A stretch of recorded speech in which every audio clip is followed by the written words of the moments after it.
Ladies and gentlemen, good day, and welcome to the Sigachi Industries Limited Q4 FY23 earnings conference call. As a reminder, all participant lines will be in the listen-only mode, and there will be an opportunity for you to ask questions after the presentation concludes. Should you need assistance during the conference call, please signal an operator by pressing star, then 0 on your touch-tone phone. Please note that this conference is being recorded. I now hand the conference over to Ms. Charity B. Gujarati from Velorum Advisors. Thank you, and over to you. Good morning, everyone, and a warm welcome to you all. My name is from Velorum Advisors. We represent the investor relations of Sigachi Industries Limited. On behalf of the company, I would like to thank you all for participating in the company's earnings conference call for the fourth quarter and financial year ended 2023. Before we begin, I would like to mention a short cautionary statement. Some of the statements made in today's call may be forward-looking in nature. Such forward-looking statements are subject to risks and uncertainties, which could cause actual results to differ from those anticipated. Such statements are based on management's beliefs as well as assumptions made by and information currently available to management. Audiences are cautioned not to place undue reliance on these forward-looking statements in making any investment decisions.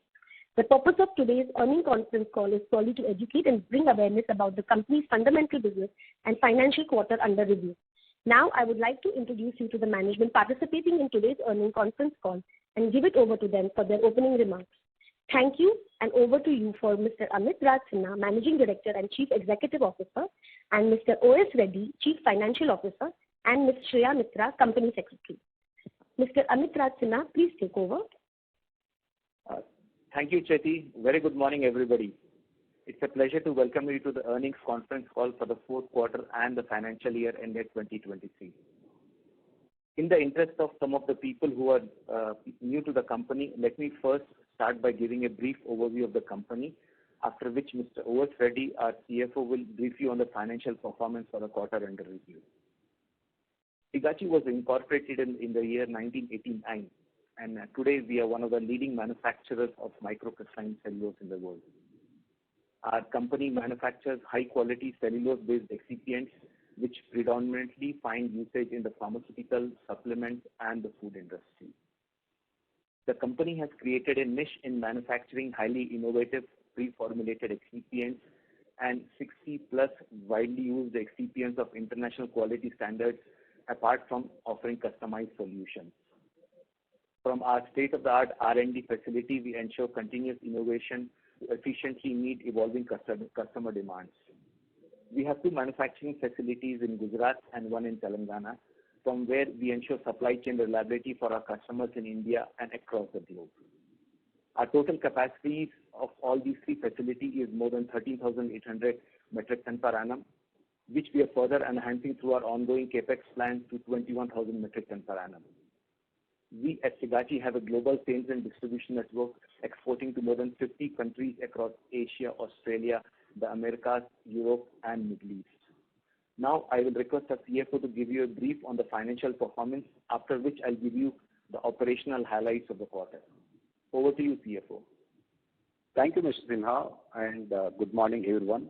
Let me first brief you on the fourth quarter financial performance. The operational revenue for the quarter was rupees 72.4 crores, representing a flat growth on a year-on-year basis. EBITDA reported was rupees 12.2 crores, a decrease of approximately 16% year-on-year, and the EBITDA margin stood at 16.85%. Net profit of tax reported was rupees 7.3 crores, a decrease of 37% year-on-year, while the PAT margin was 10.08%, a decline of 592 basis points on a year-on-year basis. For the financial year ended 2023, the operational income stood at rupees 302 crores, representing an increase of around 21% compared to FY22. Similarly, operating EBITDA stood at rupees 58.7 crores, an increase of 10.5% on year-on-year. EBITDA margin was reported at 19.43%. Net profit stood at rupees 43.6 crores, an increase of 8.7% year-on-year, and PAT margin stood at 14.43% during FY23. Now I hand over the call back to our MD to give you the operational highlights. Thank you, OS Reddy. On the operational front, the revenues for the quarter Q4 FY23 primarily was driven by the realization growth of nearly 15% on a year-on-year basis. The focus on high margin yielding product mix and cost-effective manufacturing processes, effective management of inventory resulted in increase in EBITDA and profitability. During the quarter, the company was successful in being able to pass on increased freight and raw material prices to the customer. Company is constantly striving to improve upon its R&D capabilities and cost-effective manufacturing processes, and thereby remain a manufacturer of choice with highest quality standards. With this, we are now open. We open the floor for further question and answer session. Thank you. Thank you. We will now begin the question and answer session. Anyone who wishes to ask a question may press star and 1 on their touch-tone telephone. If you wish to remove yourself from the question queue, you may press star and 2. Participants are requested to use only handsets while asking a question. Ladies and gentlemen, we will wait for a moment while the question queue assembles. Our first question comes from Aditya with Motilal Oswal Financial Services. Please go ahead. Hi, sir. So wanted to understand that incrementally when we are looking at the ROEs and ROCEs on a year-on basis, they are going down. So how should we read this? Hello? Hi, Aditya. So what I understand is that you have a concern on the drop in the ROCE and the ROE. Yeah, so incrementally it's going down, and even when we adjust for the capital work in progress, and I understand that that asset is yet to generate revenue for the company. But when we even adjust for that, it's coming down, even though our realizations year-on-year going up. So just wanted to understand from you how to look at it. That's right, Aditya. But what I see is that the drop is on account of the additional capex that is being put into the two facilities where it is in the last stages of the capex cycle, and very soon we should be seeing this being commercialized. So what I believe is once the capex cycle gets commercialized, we should start seeing it getting better back to the FY21 figures. Okay. And in FY23, when we compare employee benefit expenses, it has close to doubled. So what are we investing in, and where are these expenses going towards? Yeah, Aditya, if you could just, repeat the question. What has doubled? Employee benefit expenses, salaries. Okay. So you mean the people expenses? Yeah, correct. So it has gone from 21 crores to 38 crores. That's right. So if you see the various verticals we are operating in, prime among them are the operation and management contracts, and over and above that, we also have the healthcare vertical. So in the O&M, what we have seen is over the last financial year, our revenues in that particular vertical have nearly more than double. So along with that, because that's a contract wherein we supply expertise and the team to run the plants, the overall cost expenditure for that O&M vertical is gone up reasonably high, and that of course shows on the master balance sheet. Parallelly, in the healthcare vertical, what is seen is that as you start taking baby steps of penetrating into various markets, you need to have a setup of team members to be able to run and operate at various locals, talukas, districts, and we have been having a reasonable hire. Now, in spite of the reasonable hire, the healthcare vertical doesn't translate itself to an immediate as much sale.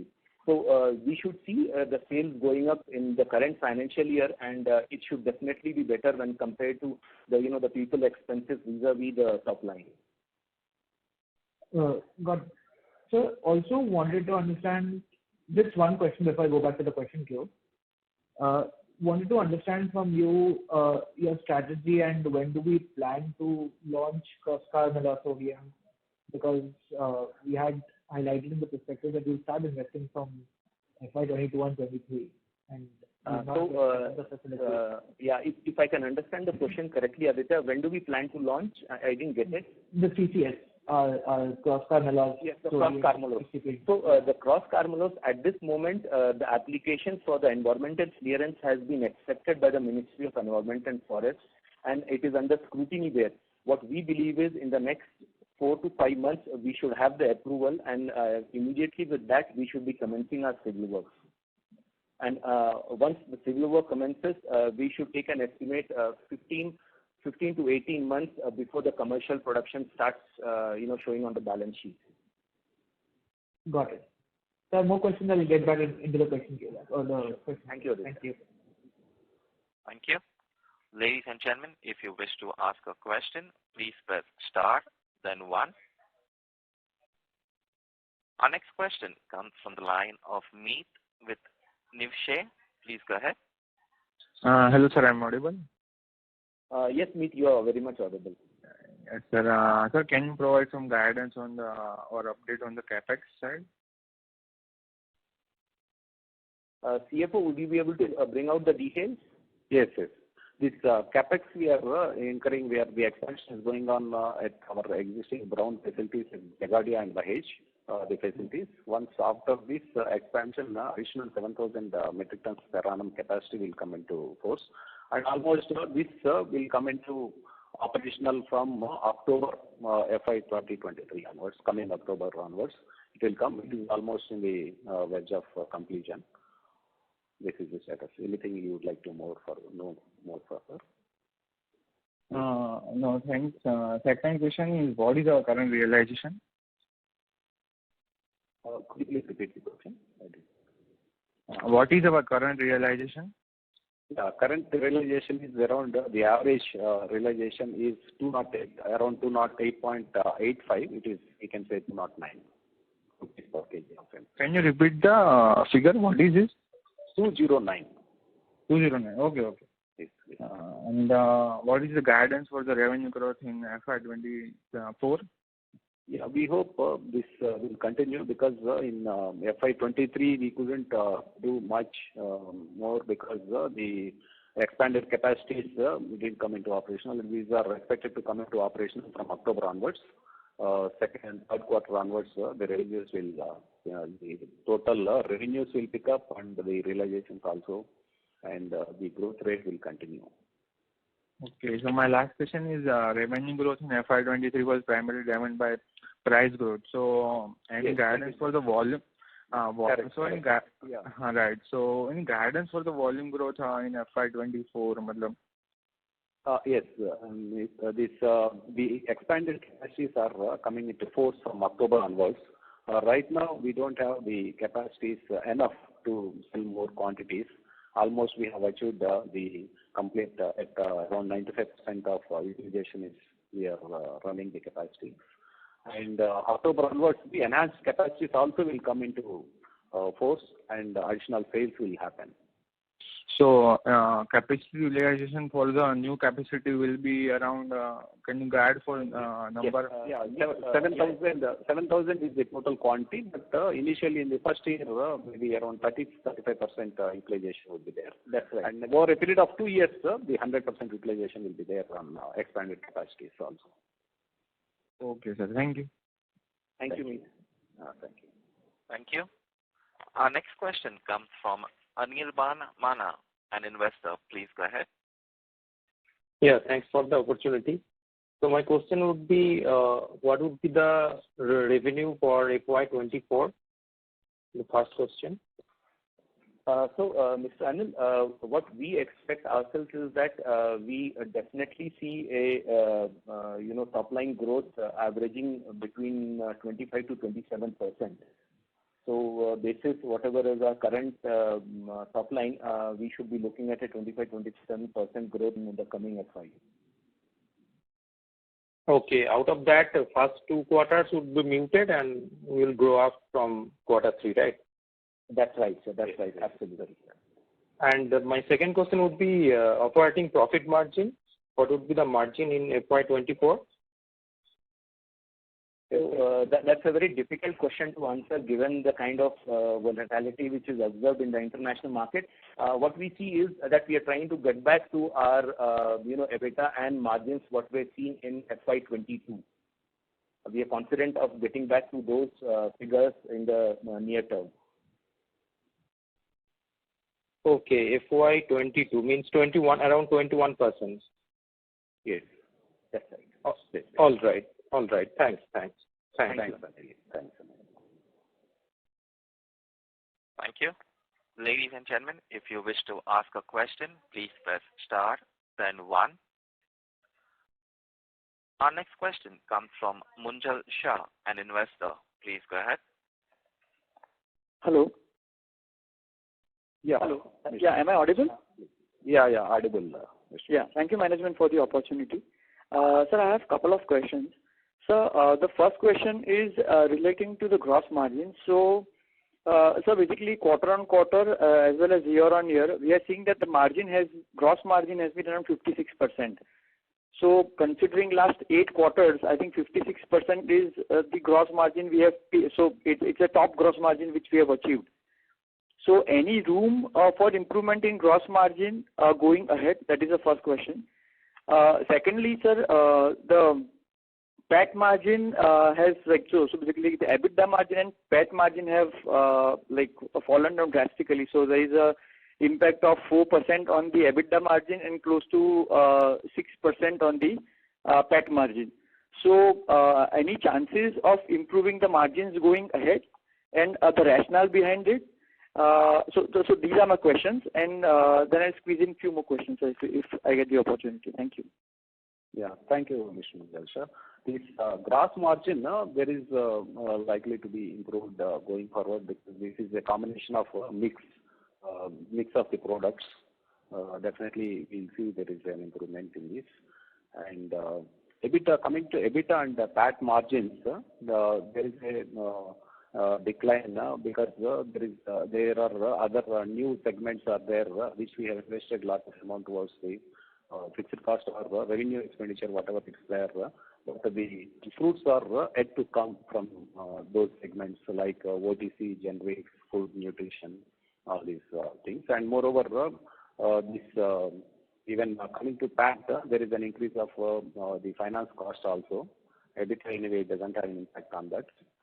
This increase is because we have incurred some amount of capital expenditure from our internal accruals, and also the utilization of working capital limits increased. Because of that, there is an increase in finance cost, and PAT is impacted.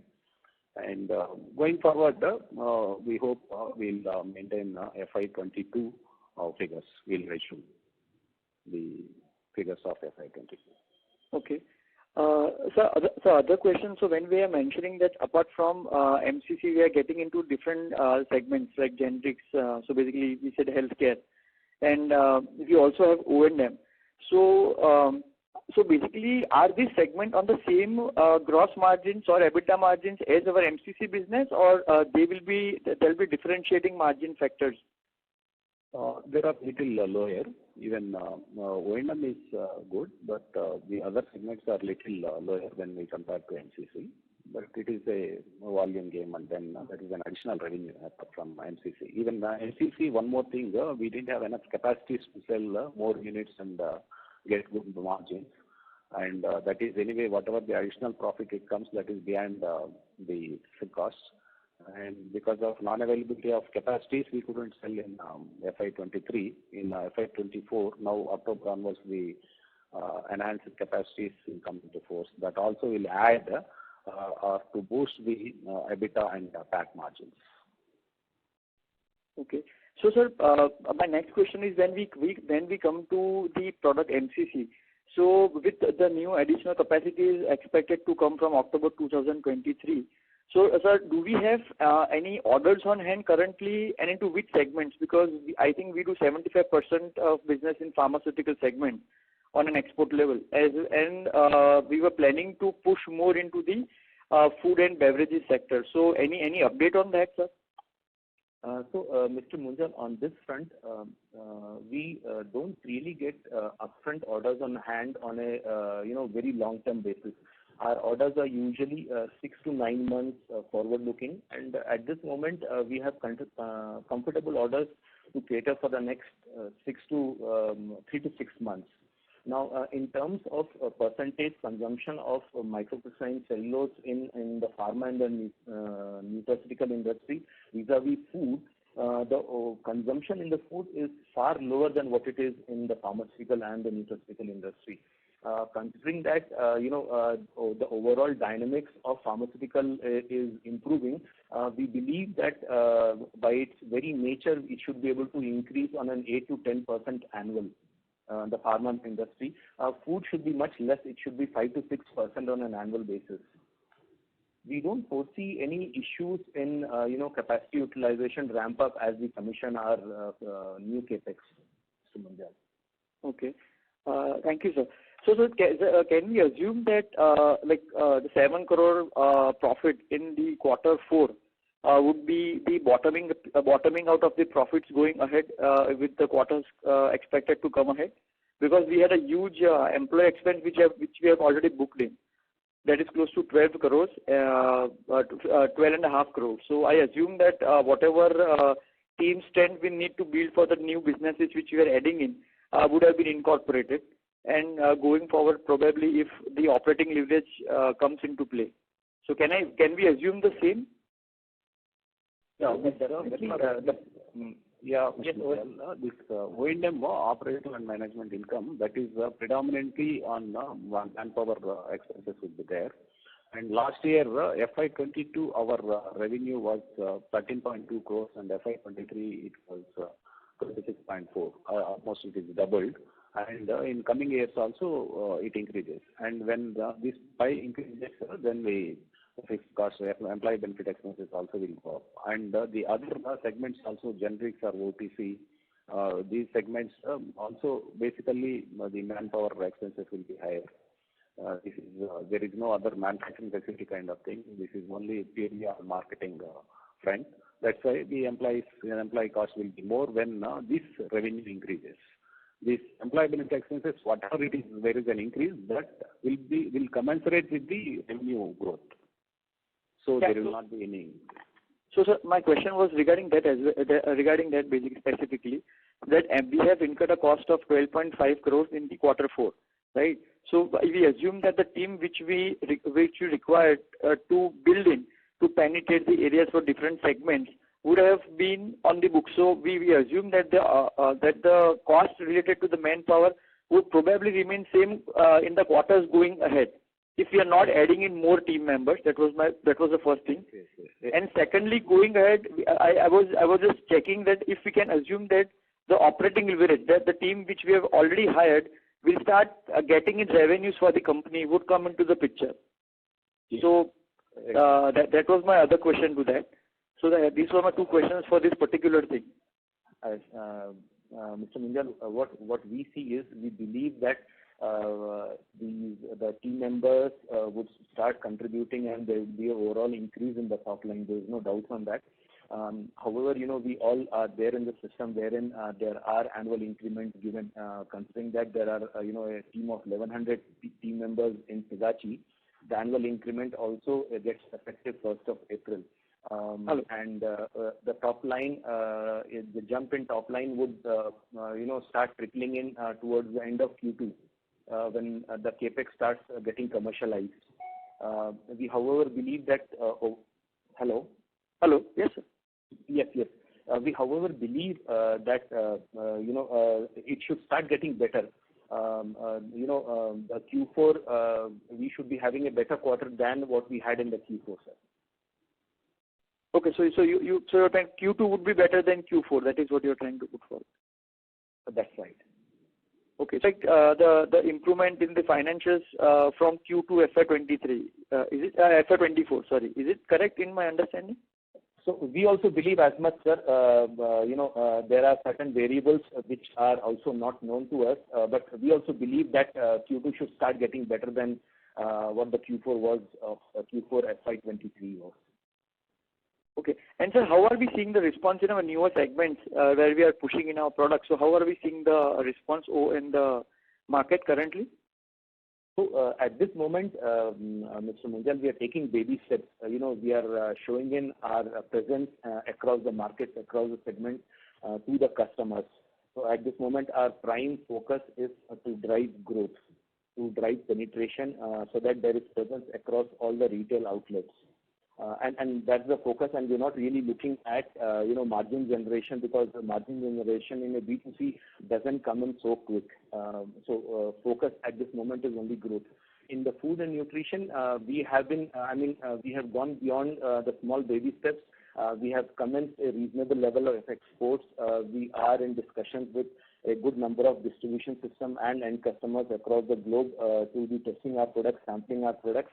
And we believe this particular financial year we should have far better performance than what we had in FY23. Okay. So basically, okay. So that is regarding the newer segments. So basically, when we say that we had more of the realization growth for FY23, so that is, you said 15%. So going ahead, apart from the new capacities coming in, which we are mentioning that we will have utilization of 30 to 35%. So that will be the additional volume growth which we will have in this particular year. But do we also assume that there will be a further realization growth going ahead? Yes, Mr. Munjal, that's right, because our overall objective is to see which way we can offer differentiated products to the customer, not just the routine ones. So when we offer the differentiated products, the overall level of competition is less, the value add to the customer is far more, and effectively our margins are better. So what you speak is correct. Okay. And so in the newer segments, we are specifically focusing on a B2B model or a B2C model? In the newer segments, if you can just clarify which segment are you talking of? So when we're talking about nutraceuticals, healthcare segment. Okay. So in the B2C model are primarily in the healthcare, and rest all other modules for Sigachi stand to be at B2B. The food and nutrition is B2B, the nutraceutical is B2B, the pharma is B2B, everything else is B2B other than the healthcare vertical. Okay. So three verticals basically are into B2B and the healthcare one is in B2C. That's right. Okay. And so my last question is regarding, sir, I suggested in the last... It's a last question. It's a last question. I'll get back in the queue. Hello. Yes, Mr. Munjal, please. Sir, in the last phone call, I had made a request and a suggestion as well. So, with due respect, sir, did the management had time to give the thought on the royalty part to convert that from sales to profit from 2025 onwards? Yes, sir. That has already been in the discussion in the boardroom, sir, and at appropriate time it will be declared before the royalty commences. Okay, noted. Thank you, sir. I'll get back in. Positively indicated, and we assure you on that. I mean, there is no two-way about it. Okay. Thank you, sir. Thank you so much for answering my questions patiently. I'll get back into it. Thank you, Mr. Munjal. Thank you. Our next question comes from Aditya with Motilal Oswal Financial Services. Please go ahead. Hi, sir. Majority of my questions have been answered, but just a few questions that I had was, so what was our revenue from API in FY23? Yes, Aditya, your whatever revenue from API, the pharma business that we just started. Okay. The pharma business for API has not yet commenced, sir. We are actively looking out for a potential target to see which way it can get integrated, but there is no development on that front as of now. Okay. Right now, we still continue to sell inactive pharmaceutical ingredients. Okay, and this is developed in our facility only, right? That's right. Got it. Sir, in last couple of Concalls, there was some discussion around Sigachi raising capital through issuing warrants. So any update on that? Actually, Mr. Aditya, it's a combination of finding a suitable target and then accordingly working to see what is the kind of fund involvement, what is the funding required, and then working to see which way we can balance out the funding for that particular target. So it's a work in process at this moment, and as and when we have an update, we will of course issue an advisory. Okay. So also one small request, going forward, if we can show revenues coming from, because we've got different verticals now. We've got our B2C healthcare, we've got nutraceuticals, we've got the main business MCC, and then O&M. If you can show a split of revenues going forward in our presentation, that would be super helpful. That point is taken, Aditya. I would suggest let the verticals taking a couple of baby steps before it becomes meaningful to be shown.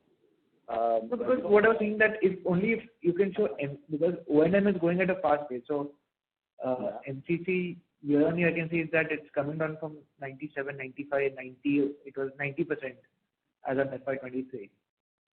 So if you can show how much revenue O&M is contributing, how much revenue other segments is contributing, and how much MCC is contributing. Fair. I think that's the point well taken. We shall see that we have these breakup of the pharma, the O&M, and others. I think that way it will I think be a fair detailing available for the investors, and I think that should be good enough. Thank you so much. Thank you, Mr. Aditya. Good talking. Likewise. Thank you. Our next question comes from Meet with Nivshare. Please go ahead. Yes, sir. Am I audible? Yes, Mr. Meet, you're audible.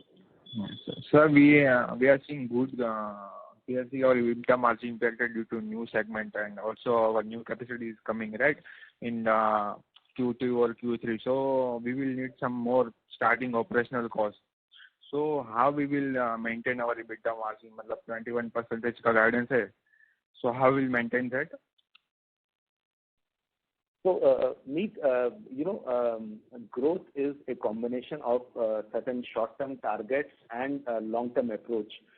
Considering the kind of demographics we have in India, considering the kind of increased life expectancy, income levels we have in India, what we believe is that healthcare is one of the most, is one of the good segments to be in. And for that, we have commenced taking baby steps in the healthcare vertical, and of course, that results in a drop in our overall EBITDA. Now, what level we are able to balance out and increase cost expenditure from the healthcare division from our pharma vertical is a subject matter of debates, because sometimes the capacity utilization is not as we expect, or the increased incremental capex is not really coming in. So the effective EBITDA does get hit. What we believe is that once we have the capex cycle turning commercial, we should see a healthy EBITDA, or probably higher than that, and by then we will also have the healthcare vertical doing reasonably well. Okay, sir. Thank you. Thank you, Meet. Thank you. Our next question comes from the line of Krupesh Shah, an investor. Please go ahead. Yeah, good morning. Thank you for the presentation. So my first question, what is the status of O&M agreement with Orchid Vessel, and how revenue expected from this vessel? Yeah, Krupesh, your line is not amply clear. We are not able to understand the whole statement. Yeah, sure. What's the status of the O&M agreement with ONG Sahaj facility? O&M agreement with? ONGC. The facility. ONGC? Yeah, that's it. Yes, ONGC is one of our customers, and our O&M continues to be operative there, sir. Okay. And can you please throw some on the real? I'm sorry, you're not audible. Yeah, can you throw some light on the realization, domestic and export? Realization of domestic and export. Yes. So, could you just give in the breakup for that? Yes, sir. The realization, the total is, we can tell the absolute figures. In export, we have done around 180 crores and 202 crores, sorry. 202 crores in FY23, and previous year it was 178. And domestic, 70 4 crores in current year, when the previous year it was 58 crores. There is a growth of, in exports, there is a growth of 13.2%, and domestic there is a growth of 25%.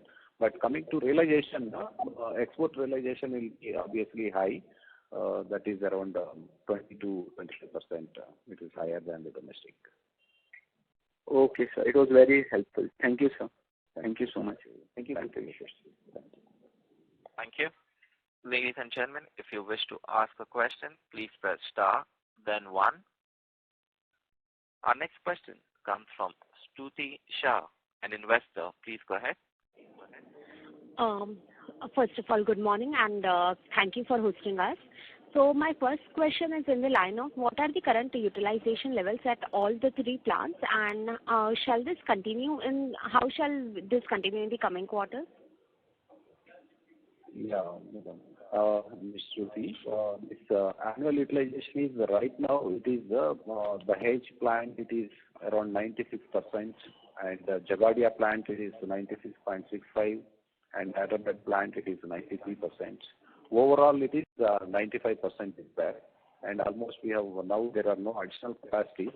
And October onwards, there is this thing of expansion, 7,000 metric tons per annum additional capacity capacities will come into picture. Okay. Thank you so much for hosting us, sir. Thank you. Thank you. Our next question comes from the line of Soumitra Doshi, an investor. Please go ahead. Good morning. Am I audible? Good morning. Yes, Mr. Joshi. Please. So good morning all, and thank you firstly for this opportunity. So most of my questions have been answered. I just would like to summarize a few things, and can you please just correct me if I have gone wrong somewhere? So one is with respect to revenue for the next year, the projections would be around 25 to 37% increase on the revenue to last year. Second, we are looking at operating margins to be around the 21%, 22%, which was in March of last year. Now coming to with respect to growth, the growth drivers would be the new the capacities which will come into action from Q2 onwards. So basically, the results would be factored in on the books from Q2, if I'm not wrong. Is this understanding correct, or have I missed out on some point here? Yeah, Q3 onwards. That is October, November, December. In third quarter, the additional expanded capacities will come. Okay, so Q1 and Q2 would be the normalcy, and then Q3 would be where this additional revenue kicks in. And so Q3 and Q4 would be such that they would ensure that 25% to 37% revenue growth happens for the entire year. Is that correct? Yeah. That will be more than that, not less than around 27, 29. Maybe it will increase further also. There are chances because of additional capacities are coming into place. Sure, sir. So last year is with respect to Q1 and Q2. Are we saying that Q4 or this particular result we bottomed out with respect to the margins as well as the growth in revenues, and Q1 and Q2 are expected to be better, or they would be on similar lines to Q4? This FY24, Q1, Q2 are better lower, and Q3, Q4 are higher side, because in FY23, first and second quarter we have got enough capacities are there to sell more quantities, and Q3, Q4 we don't have enough capacities. That's why almost we are running at 95%.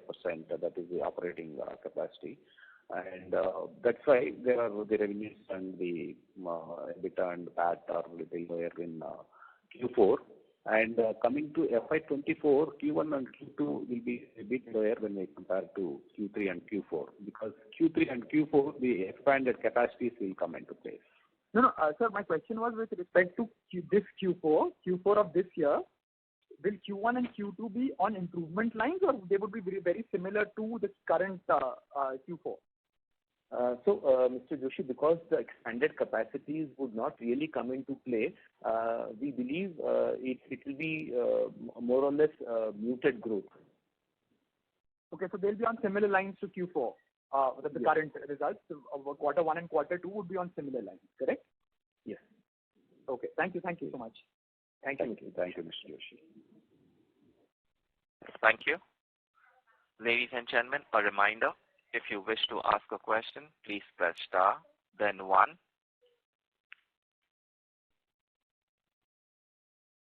Our next question comes from the line of Rajnath Yadav with Choice Equity Broking. Please go ahead.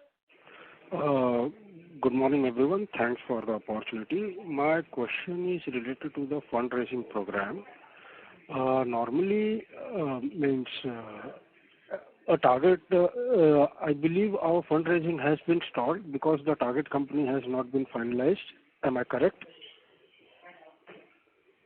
So, Mr. Rajnath Yadav, we are continuously looking, and until and unless all sphere of activities of the target company look positive, it is still a work in progress. So I would say it is still a work in progress, and as and when we have something from them, we will declare it to the exchange.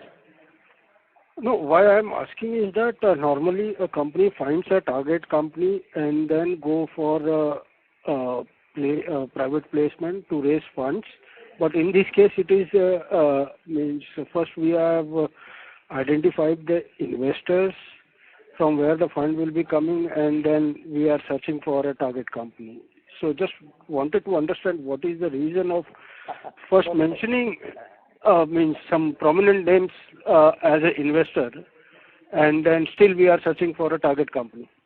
So it's actually a parallel process, Mr. Yadav, that we continue to look out to see which is the most appropriate target company which aligns to our overall objective. And parallelly, once the target company is kind of confirmed, we start looking out to see which is the best way to kind of fund that particular target company acquisition. But here we have finalized the funding, and no, we have not finalized the funding, sir. We have not finalized the funding. It is still a work in process. We haven't still finalized the funding, sir. So, is this because some of the investors there means some concerns on their part to put money? Anything related to that, or it's normal? No. It is nothing to do with any concerns, sir. As of now, the acquisition part, we are still open, we are still looking, and the funding part, we are still looking at various options which balances out, the overall cost of the acquisition. So it is still a work in process, sir. And sir, in a domestic market, to whom among the top 5 or top 10 manufacturers, pharma manufacturers, to whom we are supplying our excipients? So, in the overall case of our customers, GSK, AstraZeneca, Sanofi, Teva, Pfizer, KRK, Dr. Reddy, Sun Pharma, Granules, Cipla, Lupin, Takeda, Microlabs, Alchem, P&G, Himalaya. There are just about every big player in the domestic pharma company is our customer, sir. So to what extent we are able to meet their excipient requirement? Are we able to meet their 100% requirement, or a specific grade of excipient we are able to meet? So it's different for different customers, but definitely no company gives out all their excipient requirements to only one supplier for assuring a better supply chain. That is a separate subject, but there is no company who would take all their excipients from only one supplier, sir. Some places we have nearly 70 to 80% of their supplies coming into Sigachi, and some places it is 25-30%. It's a range. Okay. Okay, sir. Thank you. Thank you, Mr. Rajnath. Thank you. Thank you. As there are no further questions, I would now like to hand the conference over to the management for closing comments. Thank you all for participating in this earnings Concall. I hope we are able to answer your questions satisfactorily and at the same time offer insights into our business. If you have any further questions or would like to know more about the company, please do reach out to our investment relations manager at Valorum Advisors. Thank you, stay safe and stay healthy. Thank you. On behalf of Sigachi Industries Limited, that concludes this conference. Thank you for joining us, and you may now disconnect your line.